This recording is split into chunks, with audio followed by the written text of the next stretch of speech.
வணக்கம் சிவன் ஸ்டோரிஸ் 283.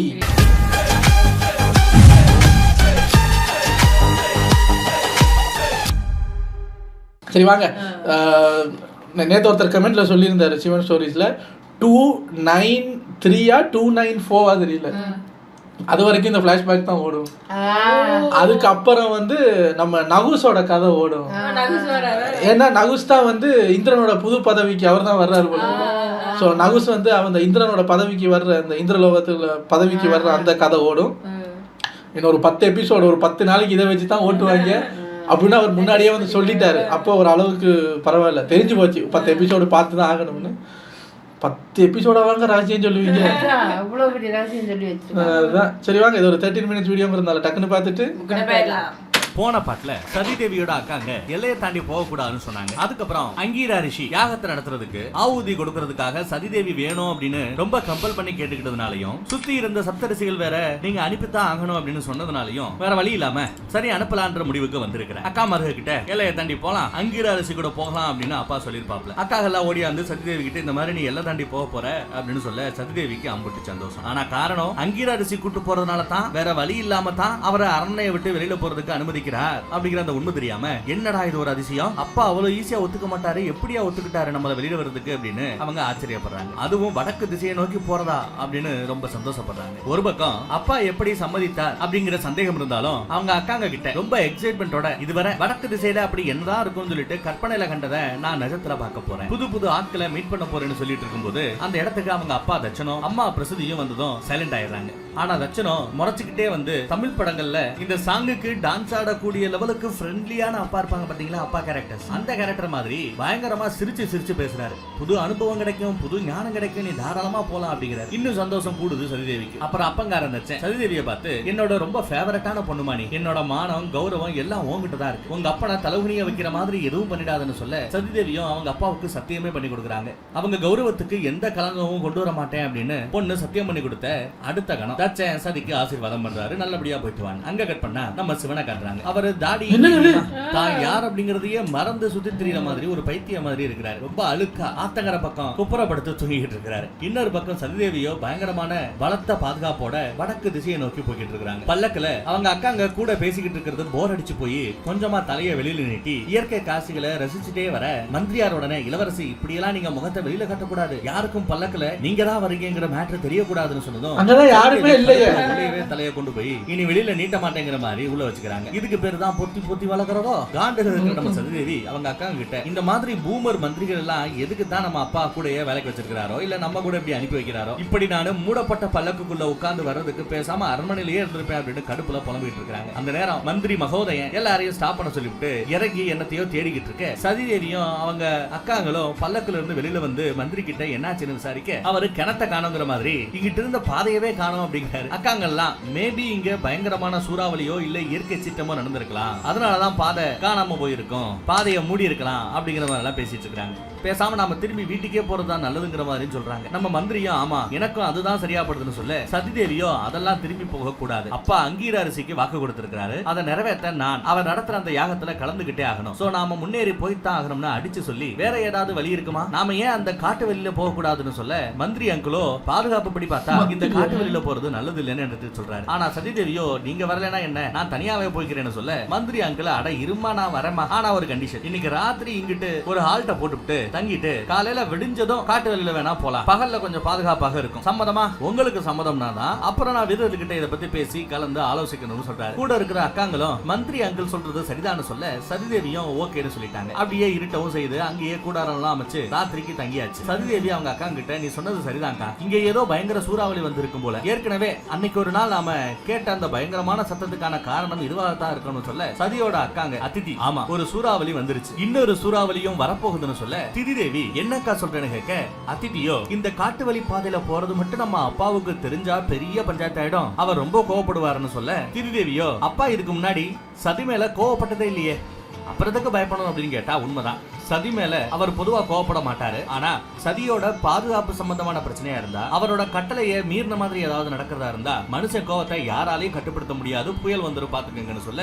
திதி தேவியும் அட ஆமாக்கா சதியை எதுவும் சொல்ல மாட்டாரு, ஆனா நம்ம 2 பேரையும் பிடிச்சுதான் செம்ம திட்டுவாரு. பெரியவளுக்கு 2 பேர் இருக்கீங்க, சதியை உங்களால தடுக்க முடியலையா அப்படின்னு நம்மள தான் கேட்பாரு. நாக்கா அப்படிங்கிற மாதிரி திட்டுவாப்ல. அப்படின்னு பேசிக்கிட்டு இருக்க நீங்க பேசிட்டு இருங்கடி, நான் பண்றதுதான் பண்ணுவேங்கிற மாதிரி சதிதேவி பாட்டுக்க மின்மினி பூச்சிகளை பார்த்து ரசிச்சுக்கிட்டு அதை சேஸ் பண்ணி போயிட்டே இருக்கிறாங்க. ஒரு கட்டத்துல மின்மினி பூச்சிங்க கைக்கு எட்டாம பறந்து போயிட அப்பதான் சதிதேவி நோட் பண்றாங்க ஒரு ஒத்தையடி கல் பாலத்துல இவங்க நிக்கிறத பாக்குறாங்க. அதுக்கு கீழே பெரிய பல 1000 அடி பள்ளம் இருக்கிறதையும் பாக்குறாங்க. சரி மொல்லமா போயிடலாம்னு பார்த்து அப்படியே நகர போற சமயம் எதிரில வேற ஒரு பெரிய புலி. அதை பார்த்து சதி பதறி போக ஆத்தங்கரையில தூங்கிட்டு இருக்கிற நம்ம சிவனுக்கு ஏதோ ஒரு ஃபீல் ஆகி தூக்கம் டிஸ்டர்ப் ஆகுது. புலி சதிதேவியை நோக்கி பாய சதிதேவி பயத்துல அப்படியே தடுக்கி அந்த பள்ளத்தாக்குல கத்திக்கிட்டே விழுற அந்த சத்தம் சிவனையும் டிஸ்டர்ப் பண்ணுது. அங்கிட்டு அக்காங்களும் இந்த சத்தத்தை கேட்டு பதறி போக மந்திரி வீரர்களோட சத்தம் வர அந்த திசையை நோக்கி சதிதேவியை தேடி போறாரு. பின்னாடி அக்காங்களும் போறாங்க.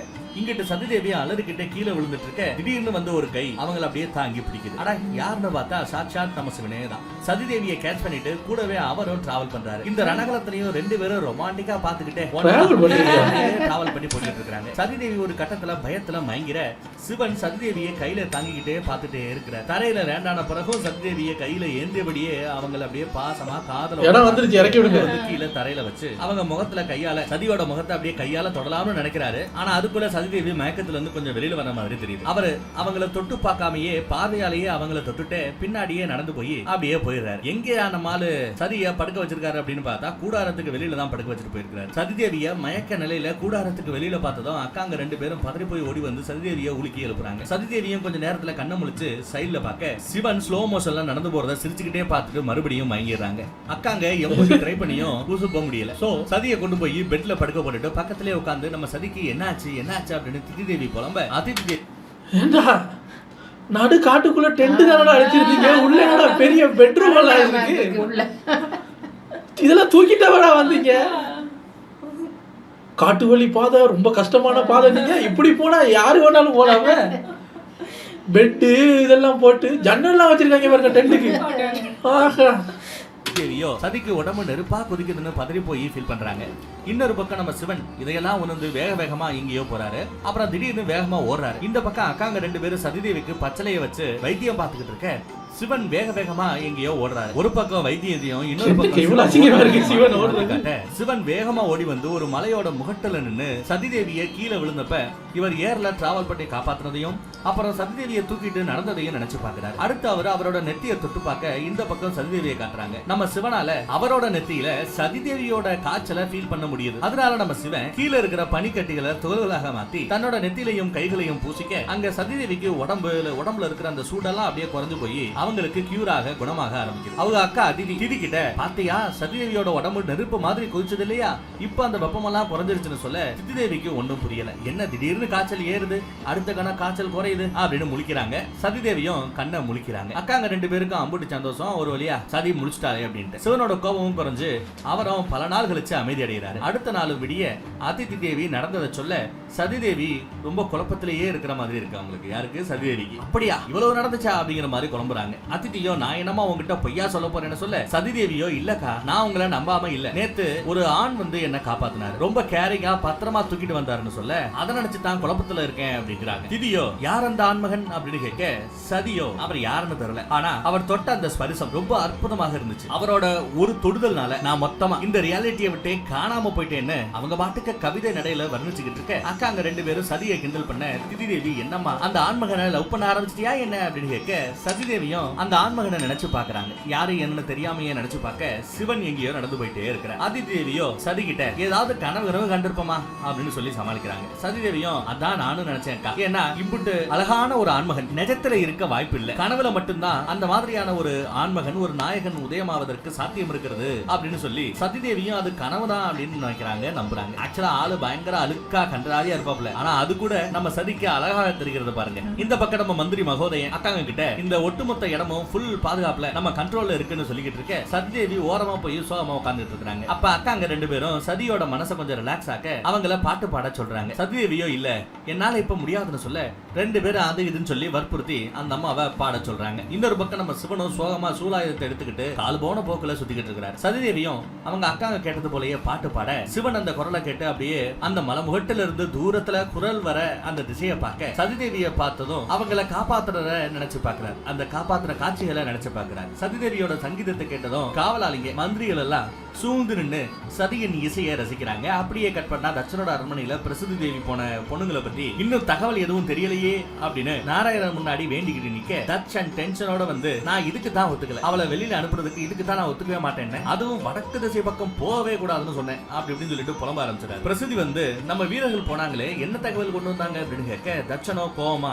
இந்த சூறாவளி காரணமா நம்ம வீரர்கள் அரண்மனையை விட்டு போறதே நடக்காத காரியம் தானுங்களா, இதுல எங்கிட்டு நாம நம்ம பொண்ணுங்களை பத்திய தகவலை தெரிஞ்சுக்க முடியும் அப்படின்னு காட்டமா கோவத்தோட பேச பிரசித்தி தேவியோ உடனே நம்ம நாராயணர் கிட்ட இந்த சூறாவளி நேரத்துல என் மகளுக்கு எங்கிட்டு கஷ்டப்படுறாங்களோ அவங்களை காப்பாத்துங்களேன் அப்படின்னு வேண்டி கேட்டுக்கிறாங்க. அதை கேட்ட நம்ம தட்சணம் நாராயணர் நிச்சயம் காப்பாத்துவாருன்னு எனக்கு நம்பிக்கை இருக்கிறது, ஆனா என் கவலை எல்லாம் அவனை நினைச்சுதான் அப்படின்னு சொல்றாரு. யார நினைச்சு சொல்றாரு? நம்ம சிவனை நினைச்சுதான் சொல்றாரு. அப்படியே கட் பண்ணி பிரம்மலோகத்தை காட்டுறாங்க. அங்கிட்டு நம்ம நாராயணர் பிரம்மதேவர் கிட்ட வந்து பிரம்மதேவரே இதான் உங்க இறுதி முடிவான்னு கேக்குறாரு. பிரம்மதேவரும் நானும் மகாதேவர் கிட்ட பேசி பார்த்தேன், மனுஷன் கேட்கிற மாதிரியே இல்ல, படைப்புகள் நிகழணும்னா சிவனும் சக்தியும் ஒண்ணு சேர்ந்தாதான் முடியும். சோ அதான் நான் காமதேவனை வச்சு அவரை நம்ம வழிக்கு கொண்டு வரலாம்னு இருக்கேன்னு சொல்ல நாராயணரோ காமதேவனை வச்சு ஒன்ஸ் ஆசையை தூண்டி விட்டுட்டா அதை கண்ட்ரோல் பண்றது கஷ்டமாச்சே அப்படின்னு கேட்கிறாரு. அதுக்கு பிரம்மதேவரோ இதை விட்டா எனக்கு வேற வழி தெரியல அப்படின்ட்டு காமதேவனை கொண்டு வந்துட்டு அவரை பார்த்து நீ ஏன் மகாதேவரை விட்டு விலகி போறேன்னு கேட்கிறாரு. அதுக்கு காமதேவனோ அது ஒண்ணுமில்லைங்க ஐயா, எனக்கு அவரோட உக்கிர தன்மையையும் கோவத்தையும் பார்த்தா எனக்கு ரொம்ப பயமாக இருக்கிறது, அவர்கிட்ட நெருங்கணும்னாலே ரொம்ப கஷ்டமாக இருக்கிறதுன்னு தன்னோட அனுபவத்தை எடுத்து சொல்றாரு. பொதுவா என்னோட அனுபவத்துல நான் எத்தனையோ பேரை ரொம்ப ஈஸியா அஃபெக்ட் பண்ணி இன்ஃப்ளூயன்ஸ் பண்ணிருக்கேன், அவங்களோட உடம்புல காதல தூண்டி விட்டு இருக்கிறேன், ஆனா மகாதேவர் விஷயத்துல என்னால எதுவுமே பண்ண முடியலன்னு ஃபீல் பண்றாரு. பிரம்மதேவரோ காமதேவன் கிட்ட நீ என்ன வேணாலும் பண்ணிட்டு போ, ஆனா உலக நன்மைக்காக அர்ஜென்ட்டா உன் பயத்தை தூக்கி போட்டு விட்டு மகாதேவரை இன்ஃப்ளூயன்ஸ் பண்ணணும் அப்படின்னு உத்தரவு போடுறாப்ல. காமதேவனோ உலக நன்மைக்காக என்னால உதவ முடியும்னா அதை செய்ய நான் தயார்னு சொல்லிட்டு அங்க இருந்து கிளம்பிடுறாப்ல. அப்படியே நாம கைலாயமலைக்கு போய் பார்த்தோம்னா அங்க நந்தி அப்புறம் மத்த சிவனங்கள் கூட சேர்ந்து மகாதேவரோட பாத சுவடுகளை பார்த்து சிவன் இந்த இடத்தை விட்டுட்டு போனதையும் எப்பவுமே கோவமா இருக்கிறதையும் நினைச்சு ஃபீல் பண்ணிட்டு மற்ற சிவனங்கள் கிட்ட அட்வைஸும் பண்ணிட்டு என்னால என் இறைவனை பார்க்காம இருக்க முடியாது, நான் அவரை பார்க்க போறேன், கைலாயத்தை இனி நீங்க பாத்துக்கங்கன்னு சொல்லிட்டு வேகமா எங்கேயோ ஓடுறாரு. இந்த பக்கம் சதிதேவியோட குரலை கேட்டுட்டு மகாதேவர் அவங்க இருக்கிற அந்த இடத்துக்கே கொஞ்சம் தூரமா வந்து ஒளியோட நிக்க சதிதேவி தன்னை மறந்து போய் அவரை பார்த்துட்டே இருக்க மந்திரி சிவனோட உருவத்தை பார்த்து வேற ஏதோ ஒண்ணு நினைச்சு தன்னோட வீரர்களை வச்சு அவரை பிடிக்க சொல்றாரு. சதிதேவி சிவனையே பார்த்துக்கிட்டு இருக்காங்க. சிவனை அட்டாக் பண்றதுக்காக வீரர்கள் நெருங்குறதுக்குள்ள நந்தியும் சிவகணங்களும் சேர்ந்து சிவனை நோக்கி வந்த அந்த வீரர்களை தடுத்து அடிச்சு சிவனை யாரும் நெருங்க முடியாத மாதிரி சண்டை போடுறாங்க. ஒரு கட்டத்துல நந்தியும் மற்ற படவீரர்களும் சண்டை போடும்போது காடே பத்தி எரியுது. இதுல எல்லாரும் பதறி போக நம்ம சிவன் மட்டும் சதிதேவியவே சண்டை போடுற டைம்ல ஓட்ட கொளுத்தி விட்டாரு. அங்கீரனோட அரண்மனையை காட்டுறாங்க. அங்க அவனோட மகன் சத்பீஸ் இன்னொரு ரிஷி கிட்ட தனக்கு நம்பிக்கையான ஆளுக வேணும்னு கேட்டு என் அப்பாவுக்கு இந்த விஷயம் தெரிஞ்சா ஏத்துக்க மாட்டாருன்னு சொல்றாப்ல. அந்த ரிஷியும் என்ன விஷயம்னு சொல்லுங்கன்னு கேட்க சத்பீஸ் தட்சனோட மகள்களை கொலை பண்ணணும்னு சொல்ல அந்த அடியாளு பதறி போறான். தட்சனோட மகள்களை அதுவும் நம்ம அரண்மனையிலே வச்சு கொலை பண்றதுங்கிறது ரொம்ப முடியாத காரியம்னு சொல்ல சத்பீஸோ அதனாலதான் அவங்கள நான் யாகத்துக்கு இன்வைட் பண்ணிருக்கிறேன், அவங்களும் கிளம்பிட்டாங்க, சோ வர்ற வழியிலேயே அவங்களோட கதையை முடிச்சிடணும்னு சொல்றான். அந்த அடியாளு சத்பீஸ் கிட்ட பிரஜாபதி ஆகணும்னா நாம முதல்ல அந்த தட்சனை தானே கொல்லணும், எதுக்காக தட்சனோட மகள்களை கொலை பண்ணணும்னு கேட்க சத்பீஷனோ தட்சனோட உசுறு அவங்க பொண்ணுங்க கிட்ட தான் இருக்கான், அதுலயும் குறிப்பா சதிங்கிற அந்த ஒரு பொண்ணு மேலதான் ரொம்ப அதிகமாகவே இருக்கான், அவ மட்டும் செத்துட்டானா கூட மத்த மகள்களும் செத்துட்டாங்கன்னா அந்த சோகத்திலேயே மனுஷன் செத்துருவாரு, சூசைட் பண்ணிப்பாப்ல. சோ அதுக்கு பிறகு நான் தான் அந்த பதவிக்கு தகுதியானவனாக இருப்பேன்னு சொல்லி அந்த ரிஷி கிட்ட ஏதோ தூது செய்தி போல ஒண்ணு கொடுத்து விட்டுட்டு இதுல பிளான் ரொம்ப தெளிவா இருக்கு, சொதப்பிடாதீங்கன்னு. அப்படி இல்ல சொதப்பிட்டீங்க பின்விளைவுகள் ரொம்ப மோசமாக இருக்கும்னு அந்த அடியால மிரட்டி அனுப்பிட்டு சத்பீஸ் வில்லத்தனமா பார்த்துட்டு நிக்கிறான். இன்னொரு பக்கம் சிவன் இன்னும் சதிதேவியை காப்பாத்துறதையே நினைச்சு பார்த்துட்டே நிக்கிறாரு. வைகுண்டத்துல நாரதர் நாராயணர் கிட்ட அதான் சிவனும் சக்தியும் மீட் பண்ணிக்கிட்டாங்களே, அப்புறம் ஏன் இன்னும் இந்த சூழ்நிலைகள் மோசமானதாக இருக்குன்னு கேட்க நாராயணரோ சிவன் சக்தியை விட்டு பிரிஞ்சதால இந்த நிலைமையில இருக்கா, இது அவருக்கே தெரியல, அவருக்கு முத சக்தி இல்லாம தான் முழுமையற்றவனாக இருக்கிறோம் அப்படிங்கிற அந்த உணர்வை உணர்ந்தாலே போதும்னு சொல்றாங்க. இன்னொரு பக்கம் சதிதேவி பாடுறதை கேட்க முடியாம காதை அடைச்சுக்க நிறைய ஃபிளாஷ் ஸ்டோரி மாதிரி சர சர சரன்னு அவ்வளவு கொடூரமா பாக்குறாங்க. அப்புறம் சிவன் மறுபடியும் தன்னோட பிம்பத்தை தண்ணியில பாக்குறாரு. இவரோட உருவத்துக்கு பதிலா இப்போ சதிதேவியோட முகம் தெரியுது. அதை பார்த்த சிவன் அந்த பிம்பத்தை தண்ணியில இருந்து போக வச்சுட்டார். அப்புறம் தனியா உட்கார்ந்து ஃபீல் பண்ணிக்கிட்டே இருக்க இன்னைக்கான கதை இதோட முடியுது. மீதி கதையை கொஞ்சம் அடுத்த எபிசோட்ல பார்ப்போம். ஷார்ட்டா முடிச்சுட்டேன். நாளைக்கு எபிசோடு கொஞ்சம் டீடைல்டா லென்த்தியா சொல்றேன். தேங்க்யூ.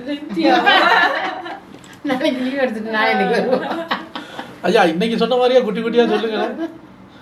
ஏதோ அப்பா இன்னைக்கு கொஞ்சம் சீக்கிரம் ஸ்கூல் முடிஞ்சிருச்சு. உங்களை நாளைக்கு வந்து சந்திக்கிறேன் சார். பாய்.